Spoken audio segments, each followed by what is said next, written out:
মধ্যপ্রাচ্য এবং আমেরিকার কিছু গুরুত্বপূর্ণ খবর নিয়ে আপনাদের সামনে হাজির হয়েছি। আপনাদের বন্ধু আব্দুল হালিম। চলুন শুরু করা যাক। প্রথমেই যে খবর আমরা দেখব, আরব আমিরাত যে রাষ্ট্রের বিরুদ্ধে এই মুহূর্তে ইরান সবচাইতে বেশি সরব। মধ্যপ্রাচ্যের আরব বিশ্বের আরব আমিরাত তা যে ইসরায়েলের অংশ, ইসরায়েলের হয়েই মুসলিম বিশ্বের বিরুদ্ধে যে লড়াই শুরু করেছে এই আরব আমিরাত, তার একেবারে জলজান্ত প্রমাণ আপনাদের সামনে আজ আমরা তুলে ধরছি। গতকাল এই আরব আমিরাত যখন গাজার নিরীহ শিশুরা খুন হচ্ছিল, তারা বাবা মাকে হারিয়ে যখন আর্তচিৎকার করছিল, সেই শিশুদের হাহাকার কিন্তু কানে পৌঁছায়নি আরব আমিরাতের শাসকদের। কিন্তু আজ ইসরায়েল সরকারের ডাকে এবং ডোনাল্ড ট্রাম্পের ডাকে আরব আমিরাত 100 মিলিয়ন ইউএসডি 100 মিলিয়ন ইউএসডি টাকা দান করলেন, যাতে করে গাজার শিশুদের উপরে, গাজার মানুষের উপরে নতুন করে ইসরায়েলি পুলিশ আমেরিকার তত্ত্বাবধানে নতুন করে অত্যাচার করতে পারে। গাজার সর্বস্ব হারানো অনাহার ক্লিষ্ট মানুষের মুখে খাবার পৌঁছানোর জন্য যে ধনী রাষ্ট্র একটি কানাকড়ি দান করতে পারে না, সেই আরব আমিরাত ইসরায়েলের হাতে 100 মিলিয়ন ইউএসডি টাকা তুলে দেওয়ার যে নৃশংস দৃষ্টান্ত, মানব জাতির ইতিহাসে এক ঘৃণ্য দৃষ্টান্ত স্থাপন করলো এই দুবাই আবুধাবির শাসক। যে অর্থের পরিমাণ ভারতীয় টাকায় গিয়ে দাঁড়াবে 900 কোটি টাকা, আর বাংলাদেশি টাকায় তার পরিমাণ 1350 কোটি টাকা। এই বিপুল পরিমাণ টাকার যদি অর্ধাংশ কিংবা 25% পেত গাজার মানুষ, যারা 17 লক্ষ মানুষ এই মুহূর্তে টেন্টে বাস করছে কোন রকম পরিষেবা ছাড়া, সেই অনাহার ক্লিষ্ট মানুষ যাদের কাছে খাবার নেই, বিদ্যুৎ নেই, নেই রাজ্যের বাসিন্দা, আর যাদের মাথার উপরে কেবল বোমা বর্ষণ চলছে, প্রতিদিন ইসরায়েলি আইডিএফ সেনা গণহত্যা চালাচ্ছে আজ পর্যন্ত যে গাজা ভূমিতে, সেই গাজা ভূমিতে নতুন করে ইসরায়েল এবং মার্কিনী সেনা তারা পুলিশি প্রশিক্ষণ, সেখানে পুলিশ মোতায়েনের জন্য ইন্টারন্যাশনাল স্টেবিলাইজেশন ফোর্স ISF আসার আগে নতুন করে হামাসকে নিরস্ত্রীকরণ এবং গাজা ভূমির উপরে ইসরায়েলি নিয়ন্ত্রণ তৈরি করবার জন্য যে পুলিশি ব্যবস্থা তৈরি হবে, সেই পুলিশি প্রশিক্ষণের জন্য এই আরব আমিরাতের মোহাম্মদ বিন জায়েদ আল নাহিয়ানরা 100 মিলিয়ন ইউএসডি টাকা দান করলেন ডোনাল্ড ট্রাম্পের বোর্ড অফ পিসকে। ইরানের প্রেস টিভির খবর আপনাদের সামনে তুলে ধরছি, তবে পৃথিবীর সমস্ত লিডিং খবরের কাগজ তারা এই একই খবর ছেপেছে। UAE funds US and Israeli backed police force to control Gaza. গাজাকে নিয়ন্ত্রণ করবার জন্য ইসরায়েল এবং আমেরিকার পুলিশ বাহিনীকে প্রশিক্ষণের জন্য আরব আমিরাত দিল বিপুল পরিমাণে অর্থনৈতিক সাহায্য। কত পরিমাণ টাকা এখানে লিখে দেখুন, 100 মিলিয়ন ইউএসডি। কাকে দিলেন? To president Donald Trump so called board of পিসকে। Finance and training of a new police force aim to controlling Gaza on behalf of Israel according to reports. এটাই হলো আসল চেহারা দুবাই আর আবুধাবির শাসকদের। এই মুহূর্তে গোটা পৃথিবীর মানুষ কেন আরব আমিরাত থেকে মুখ ফিরিয়ে নিচ্ছে এবং আরব দুনিয়াটাকে কলঙ্ক এবং অভিশাপ বলছে, কেন বলা হচ্ছে তাকে ইসরায়েলি জায়নবাদী রাষ্ট্রের অংশ, তার জলজান্ত উদাহরণ এই সংবাদ। চলুন দেখে নিই পরের সংবাদ।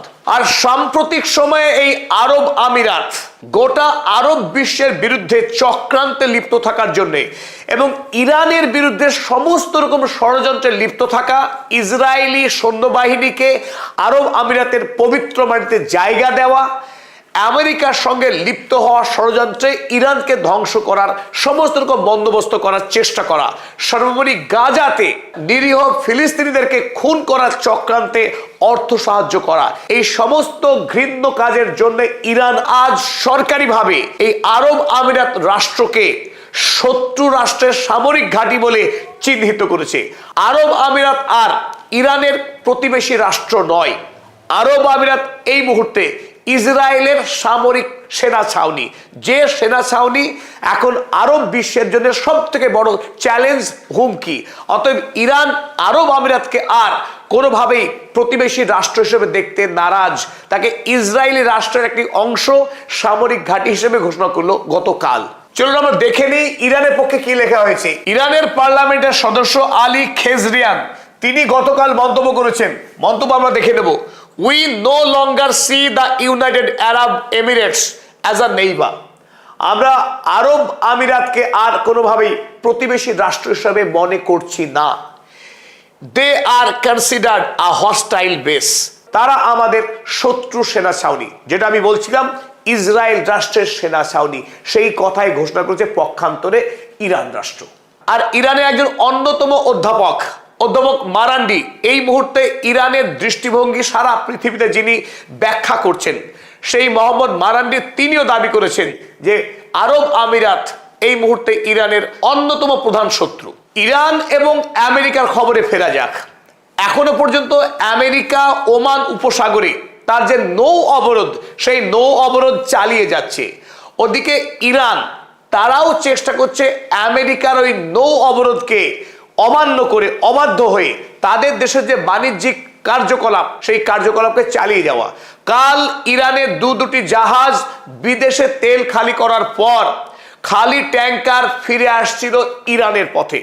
আর সেই মুহূর্তে ওমান উপসাগরে আমেরিকার যে বিপুল নৌবাহিনী রয়েছে, ওমান উপসাগরে যারা নৌ অবরোধ করছে তাদের পক্ষে আক্রমণ করা হয় ইরানের ওই খালি দুটি ট্যাঙ্কারে। আর তার জবাবে ওই ওমান উপসাগরে আমেরিকার নৌ অবরোধের একটু দূরে সেখানে ইরানের IRGC সৈন্যবাহিনী একটি জাহাজকে জব্দ করে দেয়, তাকে সিজ করে নেয়। আমেরিকাকে ছেড়ে কথা বলবে না ইরান। তারা কোনোভাবেই ডোনাল্ড ট্রাম্পের হুমকিতে পরোয়া করে না। তারা যদি আক্রমণ চালাতে পারে ইরান তৎক্ষণাৎ প্রত্যাঘাত করবে, কোনোভাবেই হরমুজ প্রণালীর কাছে ঘেঁষতে দেবে না মার্কিন নৌবাহিনীকে। সেটাই এই মুহূর্তে IRGCর সবচাইতে বড় চ্যালেঞ্জ। এখনো পর্যন্ত আমেরিকাকে সমানে সমানে চ্যালেঞ্জ এবং সমানে সমানে আঘাত করে মাথা উঁচু করে দাঁড়িয়ে আছে ইরান। আর আরো একটি বড় খবর ইরান নিয়ে এই মুহূর্তে, আয়াতুল্লাহ মুস্তফা খামেনেই যিনি ওই 28শে ফেব্রুয়ারি তার পিতার সঙ্গেই আক্রান্ত হয়েছিলেন আগ্রাসী মার্কিন এবং ইসরায়েলি বাহিনীর দ্বারা। সেই আক্রমণে তিনি এতদিন অসুস্থ ছিলেন বলে খবর ছিল, যদিও ডোনাল্ড ট্রাম্পরা একাধিকবার দাবি করেছিলেন মুস্তফা খামেনেই নিহত, তিনি পিতার মতো খুন হয়ে গিয়েছেন। কিন্তু সমস্ত জল্পনার অবসান ঘটিয়ে এই মুহূর্তে ইরানের সর্বোচ্চ ধর্মীয় নেতা মুস্তফা খামেনেই ইরানের যুদ্ধ পরিচালনা করছেন, IRGCর নেতৃত্ব দিচ্ছেন। এই মুহূর্তে IRGCর সর্বোচ্চ কমান্ডার তিনি ইরানের ওয়ার স্ট্র্যাটেজি ঠিক করছেন না। বর্তমানে ইসরায়েল, আমেরিকা এবং আরব আমিরাতের বিরুদ্ধে ইরানের যে লড়াই চলছে, যে কূটনৈতিক সংগ্রাম চলছে, সেই সংগ্রামের নেতৃত্ব দিচ্ছেন মুস্তফা খামেনেই। তিনি এখন সুস্থ এবং যার সঙ্গে গত পরশুদিন সাক্ষাৎ করেছেন ইরানের প্রেসিডেন্ট মাসুদ পেজেশকিয়ান।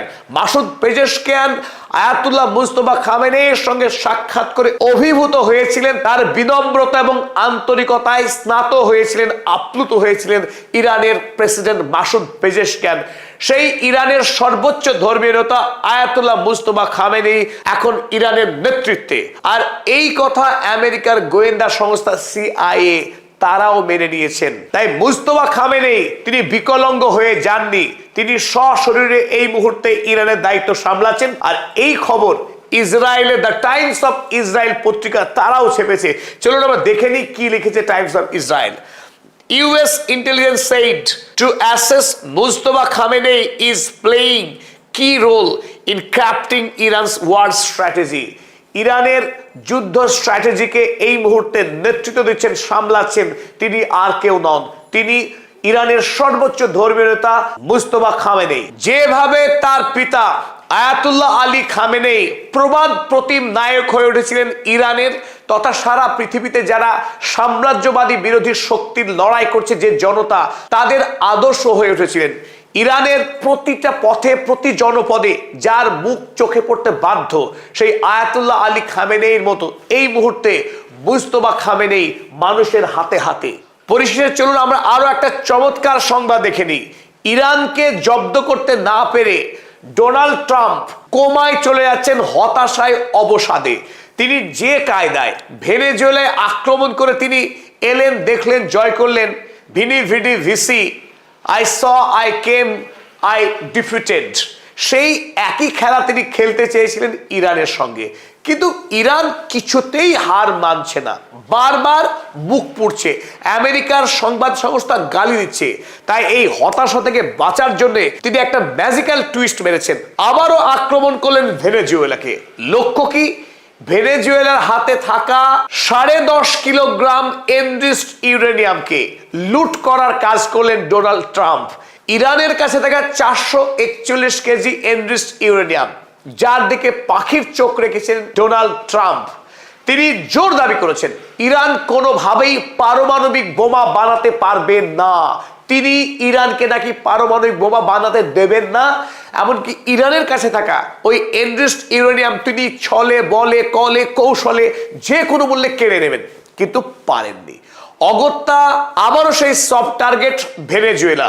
এবার কিন্তু তিনি ইউরোপকে সঙ্গে নিয়েছেন। আবারও দেখলাম আমেরিকার চামচা দালালি করা সেই ইংল্যান্ড আমেরিকার সঙ্গে একসাথে অভিযান করেছে ভেনেজুয়েলাতে, এবং ভেনেজুয়েলার এই মুহূর্তে পুতুল সরকার, যে ডোনাল্ড ট্রাম্পের কাছে ইতিমধ্যেই মাথা নত করে দিয়েছে, সেই সরকারের কাছ থেকে তিনি 10.5 কিলোগ্রাম এনরিচড ইউরেনিয়াম নিয়ে হাজির হলেন আমেরিকায়, এবং ফলাও করে তিনি বললেন he is the greatest president of America that America has never seen before. সেই একই কথা, তিনি আমেরিকার মহান রাষ্ট্রপতি। চলুন আমরা দেখে নিই সংবাদটি। Trump seizes Venezuelan uranium as Iran objective remains elusive. Iran থেকে ইউরেনিয়াম লুট করবার স্বাদ আজও পূর্ণ হয়নি, মায়া থেকে গেছে। তখন তিনি ভেনেজুয়েলার ইউরেনিয়াম লুট করে আনলেন। সেই খবর খোদ ইরানের প্রেস টিভি করেছে। পদাতিক পরিবারের সঙ্গে থাকার জন্য প্রত্যেক দর্শককে জানায় আন্তরিক